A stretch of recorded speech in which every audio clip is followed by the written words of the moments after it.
Okay, so we'll start. In the last class I have told you that your chapter number 2 is over. So anyone can confirm if slide is visible and audio is clear? Yes, sir. It's clear. Okay. Okay, so today we will start with our new chapter, that is your chapter number 4. Chapter number 3 is not in your syllabus. So you can mark that chapter number 3 is not in your syllabus. So after chapter 1 and 2, next chapter is chapter number 4. And that chapter number 4 is in your unit number 5 of your syllabus. Okay, so chapter number 4 will cover your unit number 5. Our unit 1 is over. Okay, unit 1 syllabus is over. Let me show you 1 minute.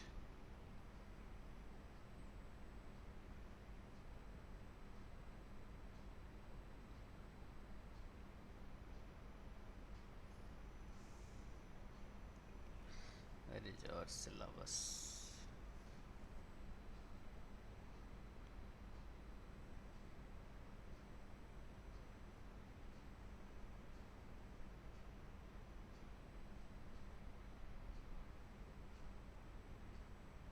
This.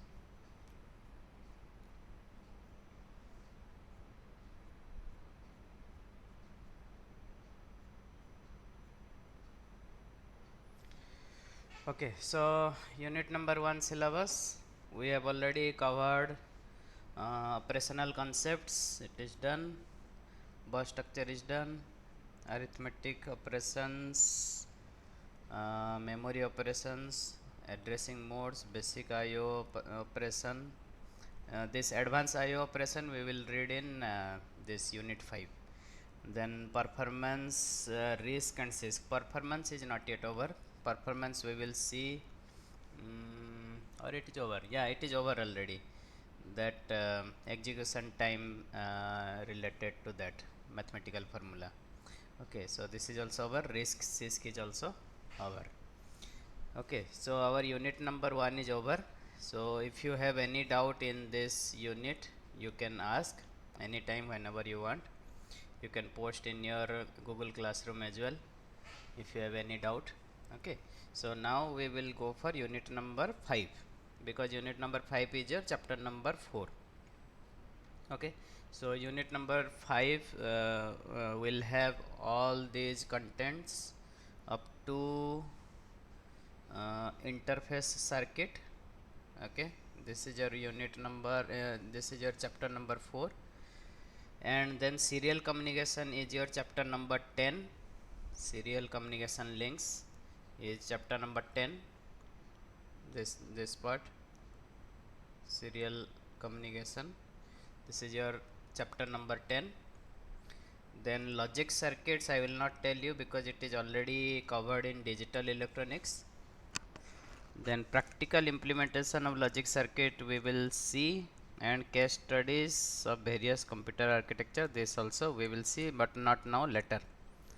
Okay, so for unit 5th we will cover the IO organization. Okay, and logic circuit and case studies we will do later. Okay, so this is your unit number 5. So unit 1 is over already. In city 1 unit number 1 and unit number 5 will come. Okay, and city 1 will be I think next month before 15th it will be over, so be prepared for that. Okay, so around I think next month 10th I think your city 1 will start. Then we will do finish our city 1. So before that this unit number 5 will be over. Okay, except those logic circuit and all. Okay, so unit number 5, this note I will share after I will complete it. It is still under construction, because till now I have not yet finished this chapter. Okay, so almost half is already finished, rest half up to interrupts I have already prepared the notes. Okay, and rest half I will After finishing, I will share it on Google Classroom. So till then, you can refer to video note. Okay. Okay. So we'll start with this chapter number 4, IO organization. Okay, how IO input output devices are organized. IO means input output, and this type of figure we have already seen. Okay, this type of figure we have already seen in chapter number 1, I think. So there is a single bus there is a single bus in the middle, and all the devices IO1, IO2, IO3 up to ION are connected to the bus. Processor is also connected, memory module is also connected to the same bus. Okay, and we have already seen there are two types of IO devices may be present. One is memory mapped IO, another one is programmed controlled IO. So who can tell me what is the program controlled IO?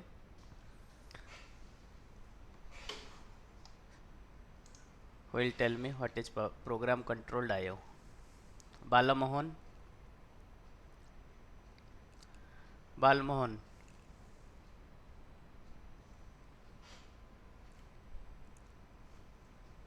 Balmohan? So, What is program controlled IO? um, by writing programs, we can control the input by getting an output by giving, I think, like C in, C out. Yes. Okay. So program controlled IO means there has to be some program which will control the data transfer between IO and processor. Okay, so whenever there is a data transfer between IO and processor, we need some program to do that, and those program will contain some special instructions for sending and receiving data from processor to IO devices. Okay, now who will tell me what is memory controlled IO? Hasini? Hasini?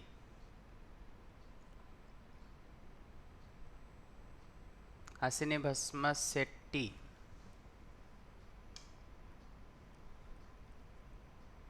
Hasini online?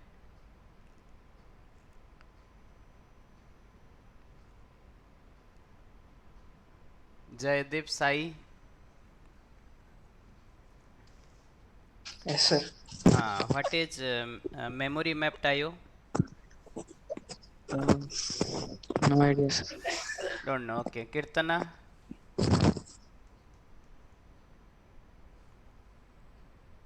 Sir, What is memory mapped IO? don't know, sir. Okay. Anybody knows what is memory mapped IO? Anyone? In memory map IO, special instructions are given for special memory location is given for each IO devices, Yes. so the data transfer takes place between IO devices to memory Yes. processor. Yeah, that is correct. And what is the advantage from program controlled IO? In memory mapped IO, is there any advantage? We can reduce instructions. Yeah, we can reduce instruction by reusing the normal instructions. Yes, So sir. let me tell you one more time, memory mapped IO. What is memory mapped IO? Memory mapped IO means, as the name suggests, the IO are mapped to the memory. Okay, so there are some specific addresses where these IOs are mapped. Okay, so suppose this is IO device 1, IO device 2, IO device 3, like that. Some specific addresses are fixed for these IO devices. Okay, so what is these IO devices? They contains the address of the IO device that are connected to your system. Okay, so this memory locations contains the address of the IO devices that is connected to your system. So what will happen when processor wants any data? It will just write move. Suppose IO device address is, ABCD. Okay, to R0. Okay, so some IO device whose address is ABCD, so from that IO device get the data and put it in R0. So maybe this IO device may be a keyboard. Okay, so what is the advantage in this case? In this case we can use the same instruction that we are using in normal data transfer between memory and processor. So the same instruction will be used for data transfer between processor and IO devices as well. So all the IO devices are already mapped to the memory. That means what? We can use the similar type of instruction that we have already that we are already using for memory transfer between memory and processor. Okay, so we don't need any special instruction in this case, but in case of programmed control IO we need some special type of instruction which will helps us to transfer data between processor and IO device. Hopefully you understood now. So in program control IO you need special instruction. In memory mapped IO you will use the same instruction that will move data between your processor and IO device. Okay, so this move instruction is a normal instruction. That means it is already inbuilt for transferring data between your memory address and register. That means memory and processor. The same instruction will be used for transferring data from IO device and processor. Okay, so we don't need any extra type of instruction. So that is the advantage of memory mapped IO. Okay, so hopefully you understood, or any doubt you can ask. If you forget then it's okay, because if you watch the video you can able to understand again. Okay, but if you are not understanding then let me know, because in the next chapters all these concepts will be helpful and it will be coming again and again. Okay, so this type of figure we have already seen. Okay, all are connected to the single bus. It is called single bus organization, and this bus contains 3 sets of line. This also I have told you, the bus contains 3 sets of lines. One is for memory address transfer, another one is for data transfer, another one is for control transfer, means control type of signal transfer. Okay, so there are 3 types of bus. That some bus lines will help us to transfer memory addresses between processor or memory, processor or IO device. There will be some data transfer will be happening between processor and IO. It will be through this data bus. So this data bus are nothing but just wires. Okay, I have told you this type of things, where this side will be IO, this side will be processor, and data transfer will happen between these wires parallelly. Okay, if it is a 8-bit machine, so 8 wires will be there for that data transfer. 1 2 3 4 5 6 7, one more line, 8. Okay, so 8 lines will be there. So 8 bits can be transferred directly from IO device to processor. Okay, so these lines are nothing but the bus. Okay, so they are combinedly called bus, and this bus helps us to transfer memory address, data and control signals. Okay, so this is the thing. Okay, so there are 3 kinds of buses. One bus will transfer data, one bus will transfer control signals, another bus will transfer memory addresses. So now, as you know, all these 3 types of buses are available. Each IO device has unique address. Okay, so there will be a bus, then each IO device will have some unique address, and whenever processor wants any data or wants to send any data to any IO device, then what this processor will do? The processor will put that IO device address on this bus. Okay, so suppose processor wants to display something on the output device, that means on display device. Okay, on your monitor. So suppose this is your monitor. So what it will do? It will put the address of monitor on the this bus. Okay, but this bus is connected to all the IO devices. So all the IO devices will check if the address matches with their address or not. So only this IO device address will match. So only this IO device will respond to processor request. Understood how these things work? All the IO devices are connected to the bus. Bus will have some address. Okay, this processor puts some address on top of this bus. Okay, all the IO device will try to match that address to their own address, because all IO device has some unique address. Okay, so all the IO device will try to match that address, the processor address, to their own address, and then this IO device found that, oh, this address is matching with me, so I should respond to processor. So what it will do, it will get the data from processor and it will display onto the display device. Okay, so this is how IO works. Okay, so matching address, IO device responds to the processor read or write operation, whatever type of operation it may be. If it is a keyboard operation, then it will be a read by a processor. If it is a display type of operation, it is a write type of operation by the processor. Okay, so data transfer using data bus. So whatever data will be transferred between processor and IO devices will be done by the data bus. Okay, but processor will put the address in the address bus. Okay, so there is a address bus, there is a data bus, and also there is a control signal, like whatever the bus has, what type of operation, it is a read operation or a write operation.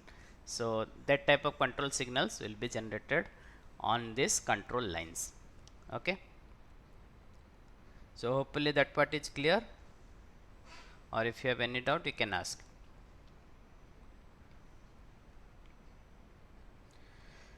Okay, so next figure is showing that this is a IO interface for input device. Okay, so there is a input device. Input device means a keyboard. Okay, so any IO device will have a IO interface, and IO interface contains these many things. So first is address decoder. What is the use of address decoder? It is connected with the address line. Okay, whenever processor will put one address here, it will decode that address and try to match it with its own IO device address. Okay, Baloman has some question. Let me see. If it is a 8-bit machine, each bus like 8 data bus contains 8 bit and 3 lines combined have 8 bits. No, it will have 8 number of lines which will send 8 bits parallelly. Okay, not 3 bit. 3 bit is if it is a 8 bit 8 bit system means what? 8 bit system means the address length is 8 bit, the processor registers are 8 bit, so everything is 8 bit. So that means we need 8 number of lines, not 3 number of lines. We need 3 number of bits if it is a 3-bit machine. Okay, so 8-bit machine means we have 8 number of lines, 8 number of lines in the data bus, address bus, and control signals, all those things will be 8. No, control signal will depends upon number of control signals are there. So mostly 8-bit means 8-bit machine means the address length will be 8-bit. So that's why you need 8 number of address lines. Okay, also data line.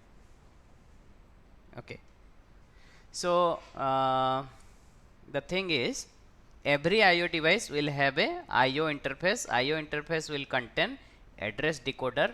Address decoder will decode the address that is placed by processor on the address lines. Okay, and it will try to match it. So address decoder will have that capability. It recognizes its address on the address line. So it will just check if its address is present on the address line, or processor wants to get some data or send some data to his address or not. This will try to find out that part. Okay, Then there is a control circuit. Control circuit will check if it is a read or write type of operation, which type of operation it is, on which clock cycle I will start transferring data. All those things will be governed by this control circuit, and it is connected with the control bus. Okay, control lines will be connected with this control circuit. Okay, next is the data and status register that we have already seen in the previous chapter.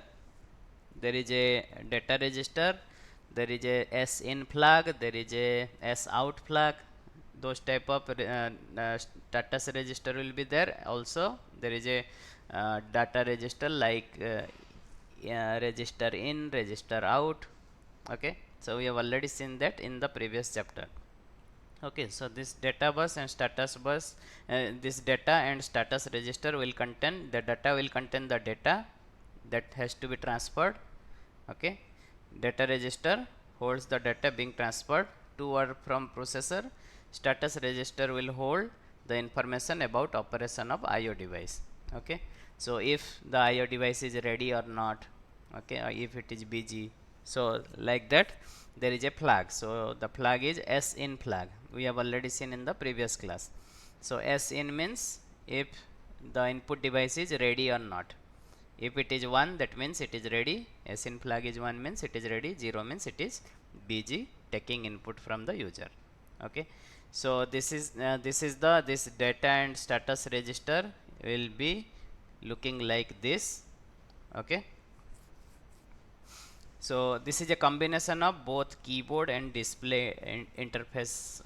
Both are shown here in this figure. So what we are seeing here, there will be a S in flag that we already know. There will be a S out flag.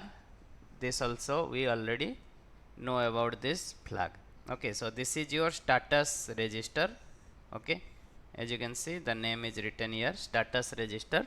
Okay, it will show you the status of the input and output device. Okay, there will be a control register which will control the various operation performed by this IO device.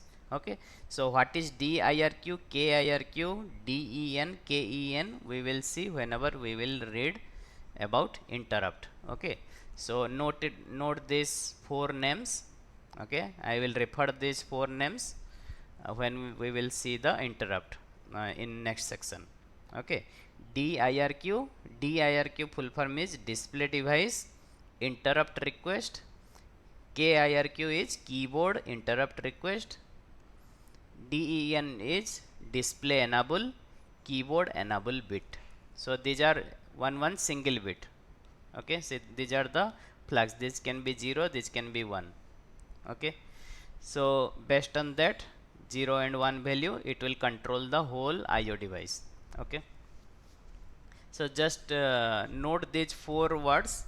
I will refer them after in the next section. Okay, so there will be a data register for input, there will be a data register for output. Okay, so these are the things, plus some other informations are also present, those are not needed in this course. Okay, so we will basically see these four flags whenever I will tell you about interrupt. Okay, so in the previous 2-3 class ago, somebody asked about what is carriage return. So I found out what is the exact value of the carriage return character. It is 0 and D. Okay, this is the hexadecimal representation of the carriage return. The exact code is 0D. That means whenever one line will have this 0D character, that means it is the end of the line. Okay, there is also one more hexadecimal code I found out, that is 0A. 0A is nothing but your new line character. That means your display device will go to the new line and start showing in the new line. Okay, so whenever this character will be appear in the input line, then the cursor will move to the next line and start showing from the next line onwards. Okay, so these are the two values I found out from book. Okay, so this is up to this. These are the basic operation and how a interface circuit looks like in a IO device. Okay, so there is a single bus. IO devices are connected with this single bus. This single bus has three type of wires: memory, address, data, and control signals. So address lines will be there, data lines will be there, and control lines will be there. Okay, so three types of lines are there already. These three types of lines are connected with these three types of address decoder, control circuit, and data status register. Okay, data status register is connected with the data line, control is related to control line, and address is decoder is related to your address line. Okay, then these all thing combinedly called IO interface. Okay, and we have seen inside the IO interface we will have these many type of things: data register, data out register, status register, and control register. Okay, so data register, status register, control register, so all these things will be there inside the IO interface. Okay, now we'll start a new section which is called interrupt. So previous to this, if anybody has any doubt, you can ask. Okay, interrupts. This is very important, and maybe you will get 10 to 15 mark question from this in city 1. Okay, also in NSEM maybe 10 mark question.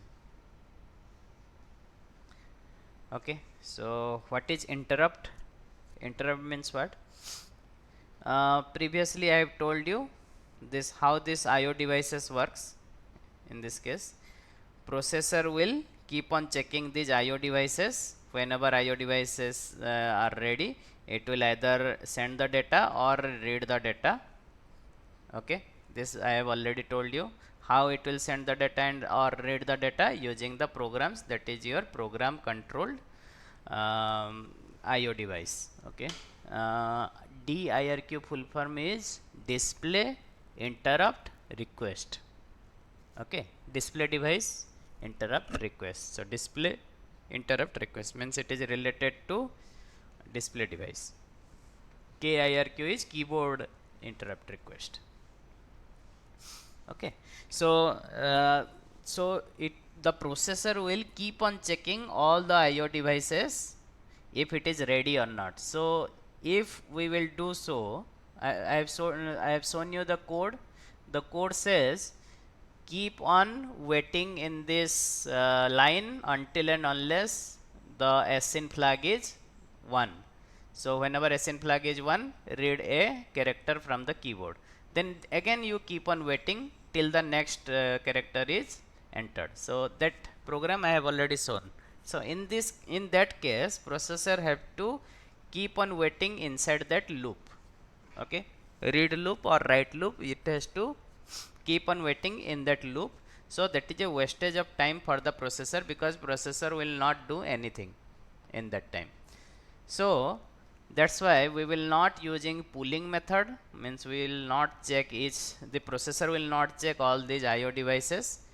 So let IO device inform the processor whenever they are ready. So that is the concept in interrupt. Okay, so interrupt says that without processor pulling the IO devices, IO sends special signal to the processor when they are ready. Okay, and what is this special signal? These special signals are called interrupts. Understood? So processor now will not check the IO devices. IO devices will inform the processor that I am ready by sending a special signal, which is called interrupt.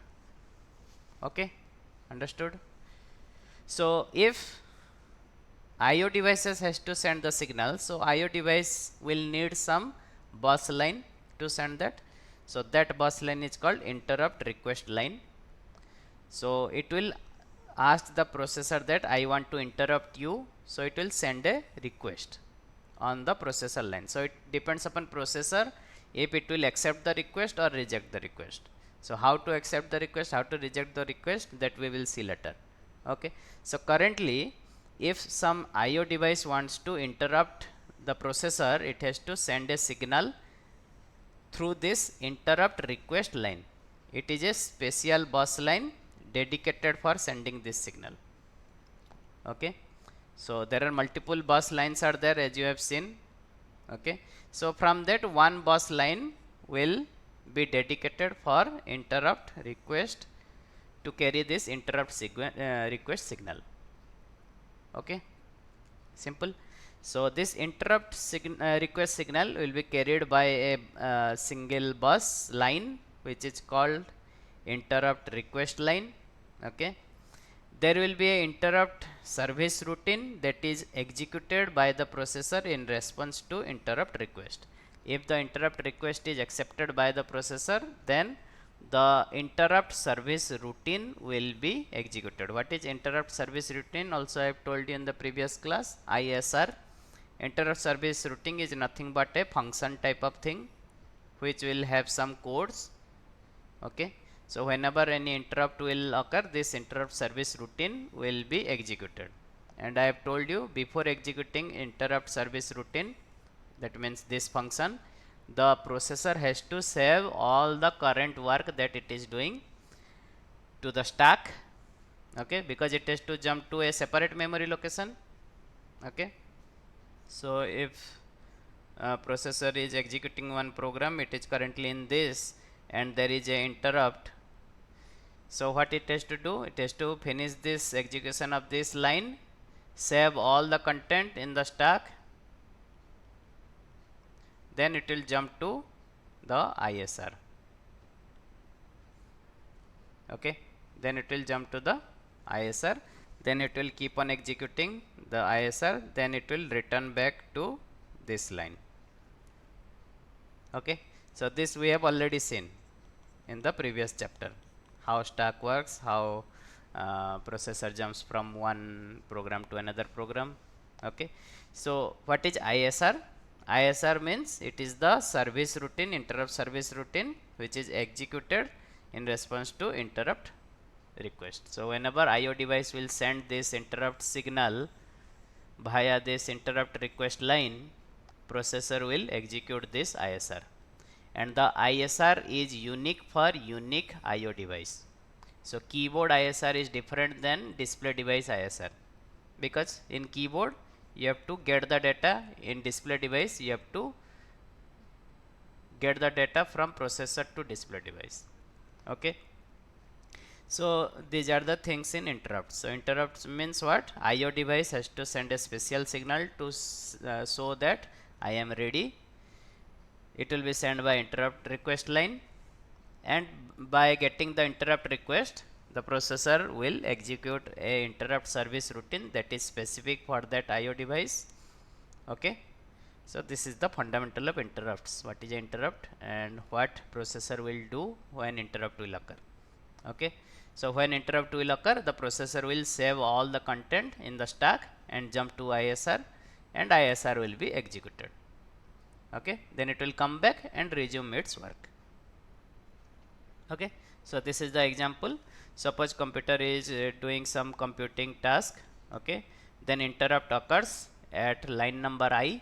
So line number I will be executed, then I+1 onwards, the PC value, the stack register value, the frame pointer value, everything will be stored in some stack or temporary storage, or the PC value will be stored in that link register.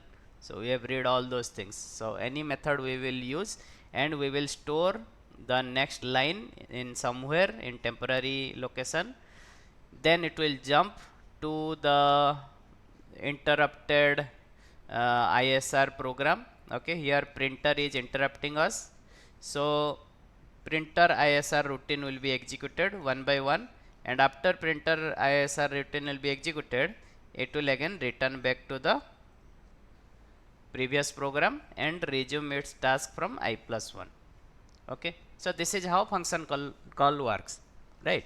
So this print routine is nothing but the interrupt service routine, ISR. So ISR is also a program, that is a special program written for a special IO device, like keyboard ISR will be different, display device ISR will be different, printer ISR will be different. So all interrupt service routines are different for different IO devices. So they will be executed whenever their interrupt request will be accepted by the processor. So processor will execute their ISR one by one, and then it will return to the previous program and resume the computation of this previous program. Okay, so this is how interrupt works. Okay. The processor has to send one interrupt acknowledgement signal to the IO device. Why it is needed? Whenever processor will get this request, some requests it will get from the IO device by the interrupt request line.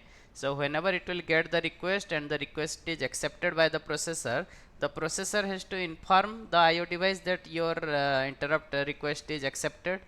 Okay, so it will send that interrupt acknowledgement signal. Okay, that will be sent to that IO device, so that what will happen, the interrupt request line will be released. That means the interrupts this interrupt request line, it is using that IO device is using this interrupt request line, so that IO device will release this interrupt request line so that any other IO device can use it.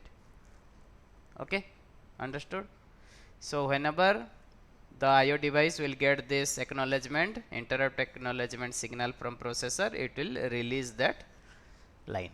It will not use that bus anymore, this interrupt request line, this bus, it will no more use it. It will just release this request line so that any other IO device can access that bus.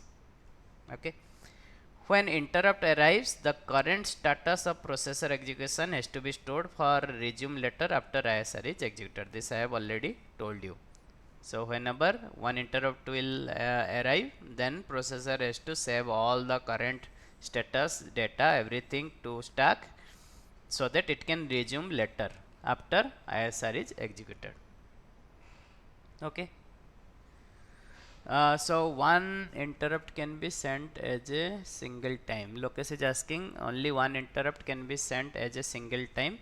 We will see about that. We can have multiple interrupts as well. Okay, so currently we are assuming that there is only one interrupt is there, and it is means only one IO device is there, and it is sending the interrupt. Okay, we will see. We'll see how multiple interrupts will work, how multiple IO device will send interrupt at the same time, then what will happen, processor will execute whose ISR, how processor will how processor is recognizing which IO device is sending this interrupt request. So all these things we will see. Any programming language while scanning any input is interrupt request sent to the processor. There is no need of programming language for this. These are all hardware thing. This is the organization. Okay, so architecture is different, organization is different. So we are currently in organization stage. We have already finished the architecture in chapter number 1. Okay, so for interrupt request sending and receiving, these are all signals, and it will be controlled by your control signal and hardware device. So we will see the hardware required for these things as well. Okay.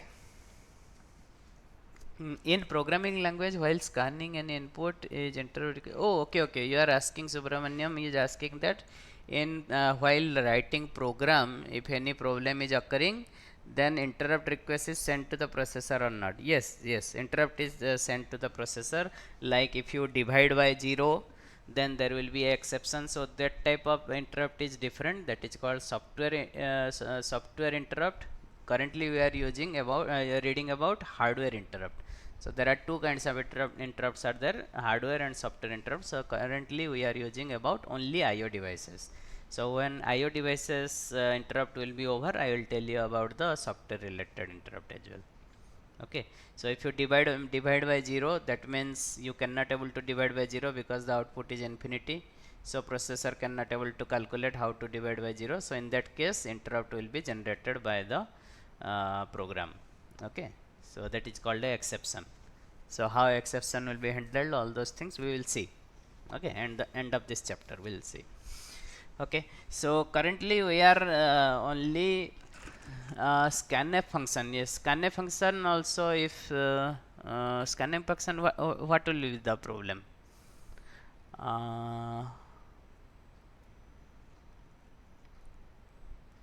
Okay, so whenever you are doing scanf function, yes, program is waiting for the input from the keyboard.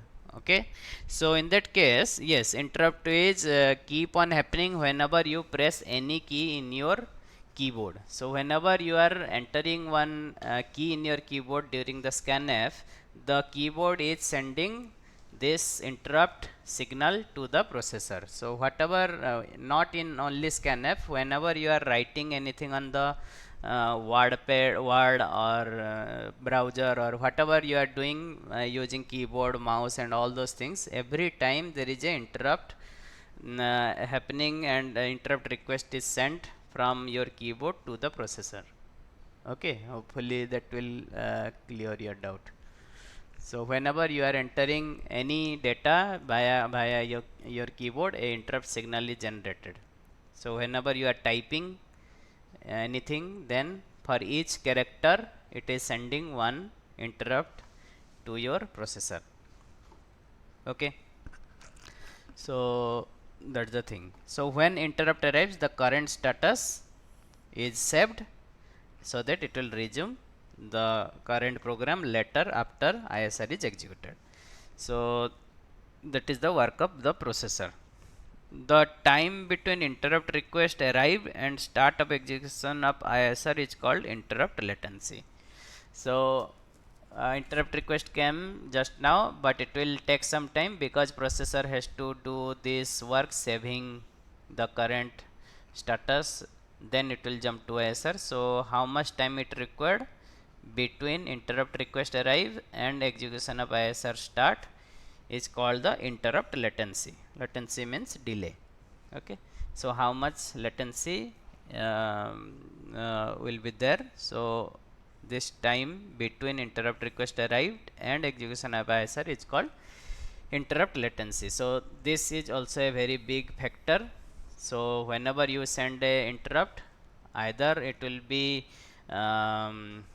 accepted by the processor or not. So all those things will this factor will give you a very big performance of your program. Suppose one high priority program is there, so his that program interrupt request will be done very fast, means will be executed very fast. Some ISR may be executed later, so it depends upon the processor when the ISR will be executed and how much time it will take to serve the interrupt, serve that interrupt. So we'll see all those things later.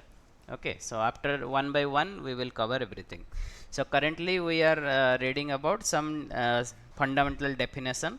Okay, so what is interrupt latency? Interrupt latency means suppose one interrupt request came and execution of the ISR start. So what is the time between interrupt request and execution of ISR? So that time between these two things is called interrupt latency. Okay. Sometimes duplicate register set is used for interrupt, so no need to save and restore. So inside our processor we have seen some R0, R1, R2, R3 like that. Also we have seen some PC, some register, special type of register, but without means some processor will have those processor plus a extra set of those registers as well. So whenever interrupt will come, there is no need of saving the register, because the interrupt will use some separate set of registers. Hopefully you understood. Some duplicate register will be there. So for PC register will be there, so there will be another PC register. So this PC register will use your normal program. This PC register will be used when your ISR will be executing. So in this case there is no need to save the PC content to stack. So in this case what will happen? What is the advantage? There is no need of saving there is no need of processor to save or restore this data, because ISR is using some other registers, those are duplicate. Okay, so in this case your interrupt latency will be very less. Okay, so whenever this interrupt request will come, it will just tell that use this setup register. I am currently using this setup register, you use this setup register, so I don't have to save these contents to memory and then again restore. So restore and saving will be saved, that time will be saved by this method. Okay, if you use some duplicate register. Interrupt hardware, what are the hardware required? So let's see in this figure, you can see a big line. So this line is called interrupt request line, as I have told you. Where? Here I have told you interrupts are sent by this request line, interrupt request line. So this is that line, interrupt request line. Okay, so this is a part of bus. So one bus line will be dedicated for interrupt request. Okay, then there are some IO devices are there. These are the IO devices having a switch. You can see there is a switch is open currently. If it is connected, then switch will connected to the ground. So what is the voltage of ground, who can tell?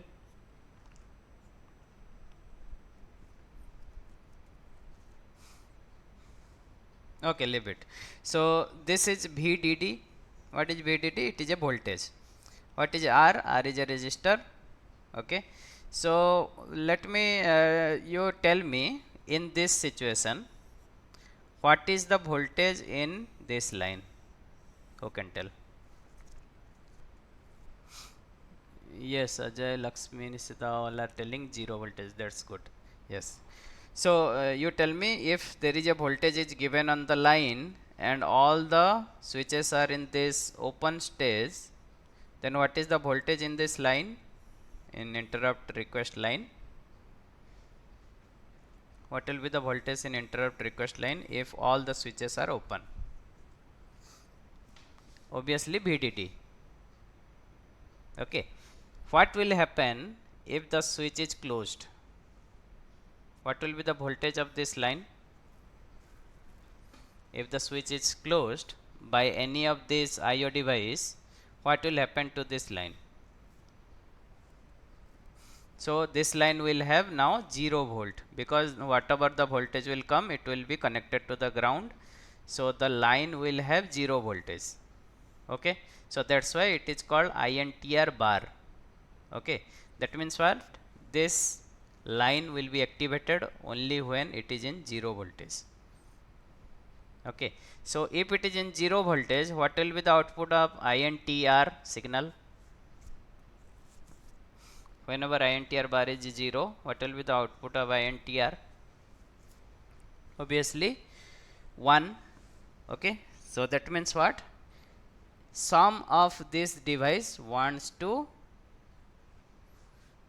means requesting the interrupt. Okay, understood. So VDD is given, all are open, that means no IO devices are sending request, interrupt request. But whenever any of these lines will be closed by any of the IO device, this line will be 0, then this gate will convert the 0 to 1. Okay, this is a NOT gate. Okay, so it will convert the 0 voltage into 1. That means processor will get the signal that some IO device wants to send interrupt signal. Now you will ask, how we will know which IO device is which IO device has closed the gate? Okay, so that thing we will see. Okay, so request line is activated if any INTRI switch will be closed. So any INTRI, I means any INTR1 or INTR2 or INTRN. So whichever switch will be closed, in that case this line will be activated. That means it is sending the interrupt request to the processor. Okay. and it can be activated by one or more IO device. At the same time, one IO device can close its switch, or multiple IO devices can also close their switch to send the interrupt request. Now there are multiple questions arises that how processor will know that which IO device is sending the signal, interrupt signal. Okay, so that we will see. So one thing is that processor can check each IO device. Okay, processor can check each IO device and find out which IO device has closed the this switch. Okay, so processor can check one by one. Okay, so that is a solution. So if processor is checking, then that means it is called a pooling operation. Okay, processor is pooling this status. Okay, so whenever this any of the line, suppose this line will be closed, processor will ask this, have you closed the line? No. Have you closed the line? Yes. So it will execute the ISR of this IO device. Okay, so that this is the one solution, but there are multiple other solutions that we will see. Okay, so now how to enable and disable the interrupts? Why to enable or disable the interrupts? In which case we need enabling or disabling the interrupt? Suppose programmer don't want that any interrupts will interrupt my program. In that case, programmer has the flexibility that it will enable or disable the interrupts. So whenever processor want, means whenever programmer want, it will enable or disable the interrupt. If processor already in interrupt stage, then another yes. If processor is already executing a interrupt service routine, so in that case also you can disable this line so that no other IO device can interrupt that already executed interrupt. Yes, Lucas, it is correct. Okay, so in that case also you want to enable or disable the interrupts. So whenever one interrupt is already executing by the processor, so processor will stop, means disable the interrupt, so that no other IO device will send the interrupt signal. Okay, so interrupt disable signal, there are three cases are there. Okay, so we'll see all these three cases. Interrupt disable instruction executed as first instruction in the ISR to disable the interrupt. So how to disable the interrupt? Whenever one interrupt service routine will start, in the first line it will be written that disable the interrupts. Okay, so if you are starting one execution of a ISR, in the first line it will be mentioned that disable the interrupt. So that means currently I am starting the ISR, don't send any interrupts to me. Okay, and interrupt enable instruction will be at the end of the ISR. So after executing the whole ISR, there will be in the top there will be interrupt disable line instruction will be there, and at the end interrupt enable line will be there. Okay, so whenever this is the first solution, how to enable and disable the interrupt by writing a line inside the ISR program.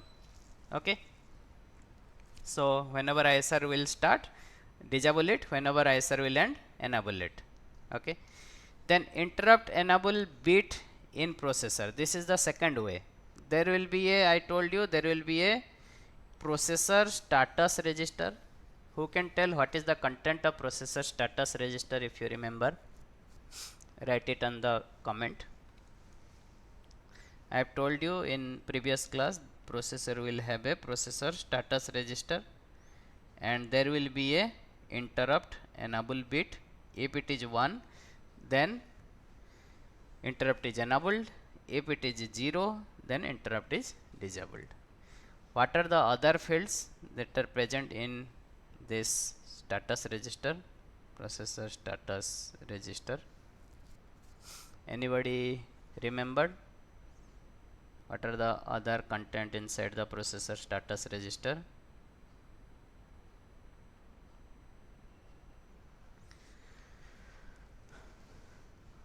Anybody remember this? What is V, Z and C?